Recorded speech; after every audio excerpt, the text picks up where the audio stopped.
everybody. My co-host Hizuri and I are excited to be here today and even more excited to start our conversation. Our guest today is Juan Bendaña. Juan is a sought-after speaker, author, and DJ who speaks on high school and university campuses, as well as at conferences internationally.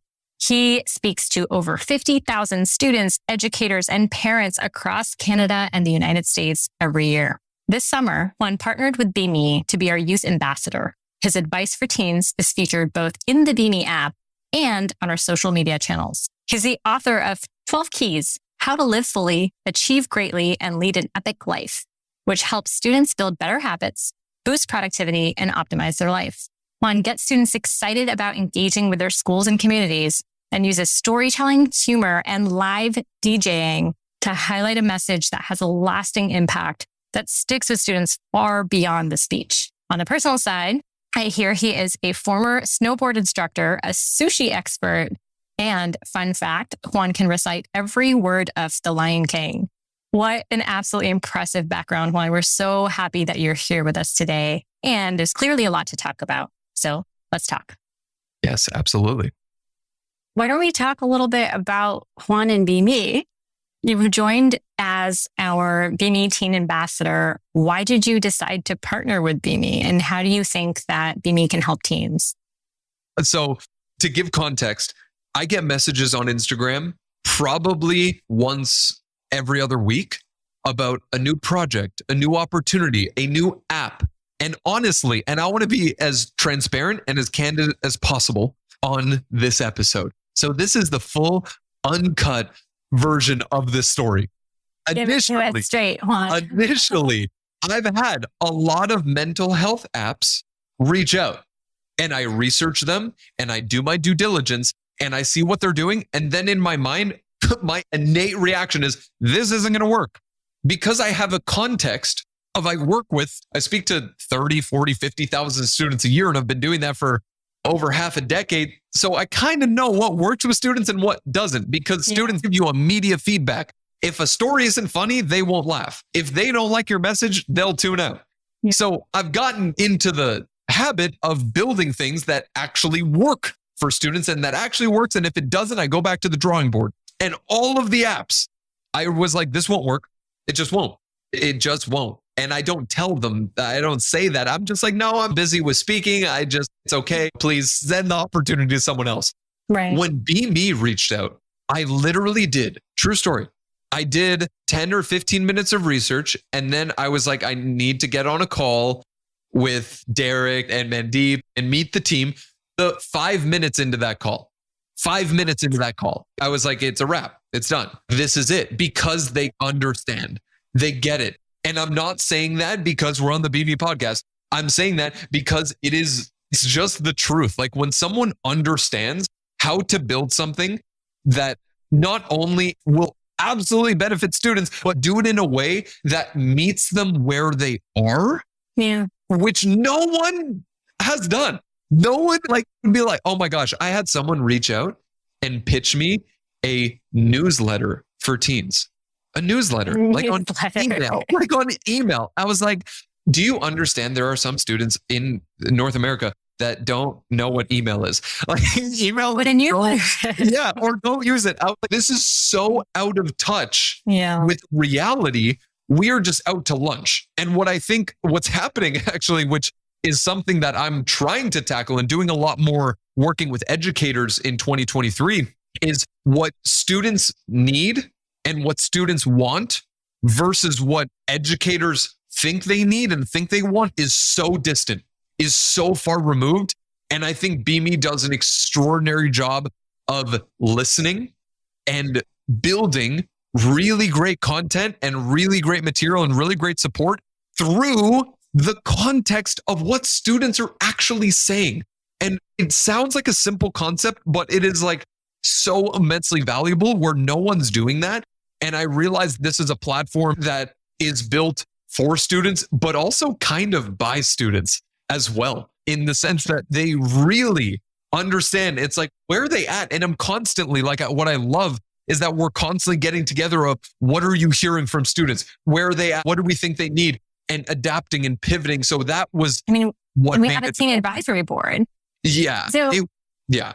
I appreciate all the wonderful things you're saying. I want to pressure test this for a minute. Tell us how you think BeMe could have helped Teen Juan. Oh my gosh. Honestly, in those years when I was utterly lost in my life, I felt like there was no way out. And I turned to toxic vehicles to hide. I turned to food. I got to a point where I was 70 pounds overweight, considered obese for my age and height. And I remember I couldn't even look at myself in the mirror. I couldn't. I hated where I was. I hated the person that I was, honestly. And I was ready to kind of throw it in and just like throw in the towel. And I felt super alone, even though I was surrounded by people. I was surrounded by friends. I was surrounded by family. I felt so alone because it wasn't normal to have challenges. And now in the times that we're living in today, it has become much more normalized to be able to share those challenges and share the things that are making you stressed and making you feel anxious and talk about depression, all of these things. I think it's so important. If I had BeMe when I was 14, 15, 16, I felt like it would have clicked of like, oh, it's okay not to be okay. Oh, I don't need to be perfect. Oh, there's other students that are also going through the exact same thing. Oh, I guess I can build a plan to get better. I guess I can build a plan to make it through. So I feel like BeMe would have been the light at the end of the tunnel that would help me get through those times, because I did it in the least optimal of ways, in the vehicles that I used to be able to like overcome those things. And I was appreciative for, an amazing family and friend group. And I feel like I needed to learn those lessons in that way. But I think it would have changed everything for me in having someone as like a sidekick. But I remember like in the times that when I went to high school, Instagram came out when I was in grade 11. Yeah. Social was just coming on the scene. So I couldn't even I would go home and there wasn't really any social. There was MSN Messenger and Facebook, but it wasn't really a thing. So I didn't have that connection point. I wish social media, the internet, and BeMe was here circa 2010. Yeah. 2009. That would have been great. That's so powerful. I mean, you really brought to life some of what we're setting out to do and just helping folks feel like they're not alone in what they're experiencing, because I think it can be really isolating. As you said at the very beginning, it's hard to know what other people are going through from the outside or from any outside perspective. You don't really know. So we wanted to create a space that was safe, where you're not worried about being judged and you can just have a sense of belonging and feel less alone. I want to actually talk a little bit about sense of belonging. And I know last month, September 15th to October 15th was actually National Hispanic Heritage Month. And BeMe and our partners at the California Healthcare Foundation launched both Spanish language content and also culturally tailored content in the BeMe app to support and address the needs specifically of Latinx teens. Now, as a Latino man, especially as a first-generation child of immigrants who moved to North America, I'm curious, what role did your heritage or your ethnicity play in your sense of identity, your sense of belonging, and then ultimately in your mental health? And we're switching gears a little bit, but I'd really love to unpack that a little bit with you. Yeah. And I think it played a pivotal role because it didn't fit. And here's what I mean. And I know for those of you listening that you can't see this, we're not on video, but my name is Juan Carlos Bendaña. And optically, I don't necessarily look like a Juan. And I remember having this sort of identity crisis. Honestly, I hated my name in high school. I really did. People couldn't pronounce it. They would constantly butcher it. People would say, well, you don't look like a Juan. You look like a Brad. It was a massive point of insecurity. Massive. And I realized that I was ashamed of the fact that didn't match. So there would be moments where I would choose a different name. And there would be moments where I would try and help people pronounce, and people would mispronounce it on purpose, until I made the conscious switch of but wait, I'm proud to be Nicaraguense. I love that my first language is Spanish. I love that my family is obnoxiously large. I love that everyone wants to be in your business. I love every part of being Latino. I love every part of being Hispanic and being from Nicaragua. And I spent so many years, too many years, ashamed of that just because I cared about what other people thought. And then I realized, I was like, yeah, my name is Juan Bendaña, and I don't look like a Juan. And that's totally okay. And I think it adds for a pretty cool story. And now at presentations, like I literally, like that's how I open most presentations. I'm like, now I know you're thinking, you're looking at me, thinking my name is Juan, and in your mind, you're like, but he's white. Say that, you know, it always gets a laugh. And I've had so many students say, for the longest time, I was in Texas, the audience, you know, 90% were, you know, Latino, Latinx. And I had so many students say, like, for the longest time, I was ashamed of my name because I don't necessarily look a certain way, or I didn't want to be stereotyped and put in this box of this is who I am until now, until today. It was such a massive win for me because like, I love to be able to bring light to that. I love to be able to like poke fun of it and have like a little self-deprecation and say like, it's okay to not fit the mold. And it's okay to like make light of the situation. It's like, yeah, maybe I don't look like Juan, but I love that my name is Juan Bendaña. And maybe I look like I'm from Alberta, Canada. And that's totally okay. And it's really interesting because I've had some teachers or some adults. It's only ever been adults. It's never been students. Oh, that's interesting. Say, how could you? How could you make fun of your name like that? How are you so insensitive? They go off at me. And I've told them, and this has been as of recent, where we're living in a climate that is pretty sensitive and pretty charged and very polarizing. They were like, you should stop making fun of your name. This is so racist, but all of that just going off on me. And I told them very calmly and very composed. I was like, listen, I understand your opinion, but my name is Juan. That is my name. And I'm actually Nicaraguan. And I'm super proud of that fact. And I feel really great about that. And I'm going to continue making that joke and bringing light to the situation because of the 15-year-old in Dallas, Texas.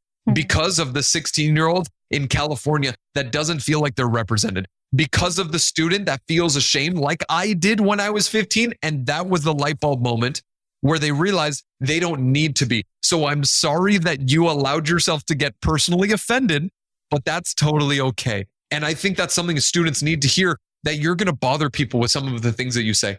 You will. That's okay. It's inevitable. It's going to happen and you can't avoid it. But that doesn't mean that you should stop being you. That doesn't mean that you should stop doing what you're doing. People will find a reason to be upset in anything you do. Thank you for sharing that. So we asked our teen advisory board if they had any questions, and they did. So Jose wants to know, what's your advice to help tweens deal with peer pressure in middle school? Peer pressure in middle school. I think it's realizing, Jose, thank you for the question. I think it is understanding the fact, and something, you know, we've touched on the fact that there is going to be people that don't like you anyways, and there's nothing you can do about that, and accepting the fact that about embracing the person that you are. I think when it comes to peer pressure is a desire to stay relevant in this friend group, to stay connected in this community, to stay involved with the friend group or the people, the person.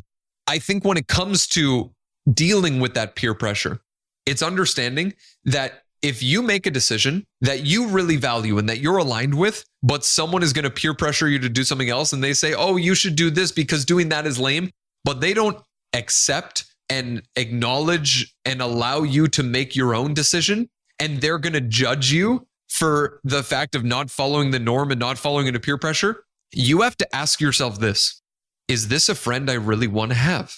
Is this a friend that I really want to have in my life? Because peer pressure to do something that is beneficial to you is positive accountability. Peer pressure to do something that isn't ideal for you is just a toxic relationship. So I think you need to understand the difference of some peer pressure is actually good. Some peer pressure of like, oh, let's go study, or let's work on this project, or let's get outside. It's like, oh, well, I'm kind of lazy. I kind of want to procrastinate. And they're like, no, we're all studying for this thing. We're all going to do it. We're all going to go outside. That's actually good peer pressure, because peer pressure has this negative connotation to it. It's not always negative. But then there's the toxic peer pressure, which is doing something that isn't aligned with who you are or your values or who you are as a person. I think that is just a toxic relationship. So you kind of have to ask the question of, one, Is this beneficial peer pressure? Is this positive peer pressure, or is it negative peer pressure? And then number two, if it's negative, if it's the latter, then you have to say and have the kind of the tough conversation with yourself of, is this a relationship that I really should have in my life? If they're consistently bringing negative peer pressure and pressuring me to do all of these things that I don't really want to do, then is this really someone I want to have around? The answer, who knows, but probably not. I really like that. It's almost like auditing your life, auditing your relationships. Yes. Yeah, that's really great advice. Okay, so here's a question from Christoph. What are some methods you've used to prioritize mental health while tackling a hectic work schedule as someone with a public profile and a social media influencer? The first thing, how do I prioritize, my mental health and taking care of myself? I think it is massively important. There are a few things that I do. I want to give specific, tangible daily actions that I take. Number one is working out, whether that is going to do, a weight training workout, going for a run, even going for a walk, that counts. But I've found there is nothing more beneficial to my mental wellness, my mental health, my mental clarity, my mood than working out. So I make it a priority to do it first thing in the morning. Every single morning, I wake up 5:30 in the morning, I go straight to the gym. That is like my sanctuary. That is my self-care. That is what takes care of my mental health, I think, the most. That's the first. The second is relationships. Friends, my girlfriend, Gabby, my family, those are things I prioritize because oftentimes we can get, especially with social, we can get caught up in the motions of achieving and doing the next thing and doing the next project. And I think it's important just to be able to make that time to hang out with friends and prioritize that. And then number three is intentionally scheduling breaks in my day. Intentionally scheduling, I'm going to go for a walk. I'm going to walk my dog. I'm going to turn off all electronics. I'm going to stop looking at screens. So those are the things that I do for my mental health. In terms of balancing sort of like a public profile and having social media and all of that sort of stuff in relation to mental health, because you can get caught up in looking at views and likes and comments and hate comments and positive comments. And they can really derail your day. So when I wake up, I don't look at any socials. I don't look at Instagram. I don't open TikTok. I don't look at anything at all for the first at least 3 or 4 hours of my day. 3 or 4 hours. Wow. Because what you do when you wake up in the morning and you roll out of bed and you open your phone, you are letting someone else dictate how you're starting your day. You are letting someone else dictate how you're going to feel. So if you open your phone, you go to Instagram, okay, great. And you see a negative comment. Oh, your confidence is deflated. You start doubting yourself. And that's how you're starting your day. You have to stand guard at the gate of your morning. You have to be able to say, this is not what I'm going to include in my day. And this is what I will. So I do my best to manage the time that I spend on social, the time that I spend looking at comments, the time that I spend looking at all those things, and see it as what am I putting out into the world and what am I creating as opposed to what I'm consuming. But my hard rule of thumb is no social the first 3 or 4 hours of the day. I love that. Stand guard at the gate of your morning. That is going to stay with me. Now, Juan, as part of our back to school social media outreach, you shared some advice on meeting new people and on stranger danger. And it really, really resonated with teens. Can you share some of those tips that you had for teens who are nervous about meeting new people? Because that's something that we're up against all the time, especially with returning to school in person and in-person events. Oh, yeah, totally. And I think that was the two most memorable points from that were number one, and the two things that I kind of lead with, because I was that social awkward kid that couldn't talk to people. So this is coming from personal experience. First is that other people are probably just as nervous as you are. And that realization is so helpful to understand that people are probably just as nervous to meet you or to meet new people as you are. So you might as well kind of just connect over those nerves. The second is just saying hi. There is hesitation compounds. When you hesitate, it creates doubt. When you feel doubt, you feel like it's going to go poorly. When you feel like it's going to go poorly, you hesitate even more. When you hesitate even more, you feel stuck. When you feel stuck, you feel like you're socially paralyzed. and you can't really go do anything. The best thing to do when it comes to meeting new people, and y'all listening to this, if you're listening to this and you're in high school or you're in middle school or maybe you're in first year university or college, I have friends in their mid-20s and mid-30s that can't even do this. So understand that this is a skill set the human population is working on. The skill set that you need to build to be able to create meaningful relationships is just say hi. Go up to the person, say hi. Well, what do I say after that? Doesn't matter. It doesn't matter. Just start the conversation. Just get things going, because that first step, the hardest part of a run is tying your shoes. The hardest part of anything is starting. The hardest part of writing a book is the first paragraph. The hardest part of a video is the first 30 seconds. So you want to get yourself in a habit of saying hi. And a really easy way of quantifying that is saying, okay, well, I want to meet new people. All right, what does that look like on paper? This week, it's Sunday. I got a little bit of those Sunday scaries and I'm kind of feeling it. Okay, great. I'm going to say hi to 5 new people this week. And it's going to be terrifying. And I'm going to be nervously sweating. And I'm probably going to trip over my words and my voice may crack, but it does not matter. I'm going to do it anyways. So I think the first thing is understanding that people are just as nervous. And the second is just say hi. I love it. I really like the concept of breaking things down into that first step and those little bits, because it makes them feel less daunting, right? It doesn't feel like a mountain to go say hi. I mean, granted, I would like to have a plan for what to say next, and often I don't know what to say either. And I'm not a teen, but I do think it starts with just saying, you know what, I'm going to set that goal. I'm going to say hi to X amount of new people this week, this month, or even just today. I'm going to say that one hi to someone I wouldn't have said. Love it. I think a lot of times adults talk to teens about not being bullies and being kind to one another. But in some cases, it's the adults, the scout leaders, the parents, or even the teachers who are the bullies. So what advice do you have for teens who are dealing with bullying, especially when the bullying is coming from an adult? Oh, great question. And something that isn't talked about nearly enough. I think when it comes to bullies in general, it's understanding and realizing that it is not about what you're doing. It is about where they're at in terms of their own insecurities. When a bully is tearing you down because of something, they're saying something terrible about you, how they don't like the way that you look or the way that you sound, or you're super awkward, or you'll never do well in this class, whatever it may be. It is more so a reflection of them, not a reflection of you. And we have this idea that bullies are a reflection, like what they're saying and what they're doing is a reflection of us. It's not true. It's a reflection of them. I had a teacher, Miss H, that would consistently tell me, Juan, you're not a writer or a communicator. Writing, communication is a gift you're born with, and you just weren't. She would say these things, like out loud. She would constantly tell me how terrible of a writer I am. I'm not going to pass her class, and that I'm okay. I know you're going to do poorly on this, so I'm just going to give you a C, and I'm not even going to look at it. She was definitely a bully, but I realized that someone that is genuinely happy with who they are doesn't bully other people. Someone that is genuinely feels great about who they are does not bully other people. It is to be able to big themselves up. The only strategy they know how to use is to tear other people down. So I think when it comes to bullies, it's understanding that it is a reflection of them, not you. And I think bullies are an opportunity.